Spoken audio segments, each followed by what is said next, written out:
Dia ni.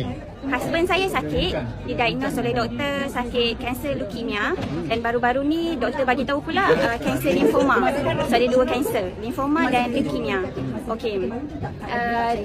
Since saya dapat tahu yang dia didiagnose oleh kanser, saya pun cuba untuk cari ikhtiar lain selain daripada berharap kepada ubat doktor dan treatment yang lain. Okey, dan saya cuba bagi dia try socks, pants Alora. Maksudnya you buat semua benda, you cuba ikhtiar semua benda dan you juga cuba ikhtiar barang daripada BE. Betul. Oh, produk apa daripada BE yang you cuba? Saya cuba Alora, okay, socks, lepas tu saya cuba pants. Okay. Lepas tu bila dia pula doktor bagi tahu ada 8 poin darah tersumbat dekat kaki sampai dia tak boleh berjalan. Dia memang tak boleh pergi toilet sampai dia terjatuh. Dia memang kalau kita gerakkan dia punya katil pun dia akan macam sakit. Macam tu. Okay, so since daripada tu saya upline saya Abang Wan bagi tahu okay, boleh try Bifil, produk daripada BE, Bifil, dan kita pun try Bifil. Alhamdulillah tak sampai seminggu dah try Alora pants, try Alora socks, try Bifil. Kaki dia okey. Kaki dia semalam bagi tahu ada good news yang kaki dia sekarang dah boleh pijak dan dah boleh berjalan. Alhamdulillah. Jadi berapa lama sebelum tu? You berapa pengambilan tu berapa lama, seminggu Tak sampai seminggu. Sampai seminggu? Ya, betul. Oh, jadi dia dah lebih kurang seminggu lebih lah tak boleh berjalan? Betul. Okay. Memang seminggu lebih memang tak boleh berjalan. Kaki dia memang bengkak keras. Betul. Selepas tu dia buat CT scan, doktor bagi tahu kanser tu ada dekat dia punya chest, dekat lung dia, lymphoma dekat sini, dekat kaki dia. So kita try pakai Alora Top pula.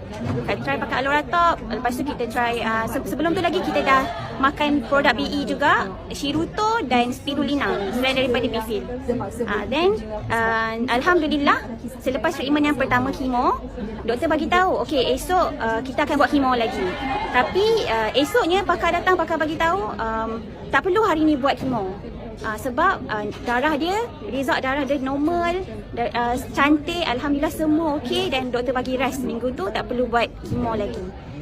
Since daripada tu husband saya bagi tahulah rasanya mungkin alhamdulillah dia pun tak dapat simptom side effect teruk daripada kemo, yang mana orang kata akan muntah, mulut pecah, akan mungkin cerit ke apa ke, tak selera makan, ulcer mulut ke. Alhamdulillah tak ada. Makanan hospital yang tak sedap tu pun dia boleh habiskan. Alhamdulillah, dan muka dia pun dah tak pucat macam sebelum ni. So berapa session Shiruto a day yang you kasi? Shiruto 6 kali, 6 session satu hari. Ya betul. Spirulina sekarang ni saya upkan dia dah 50 biji.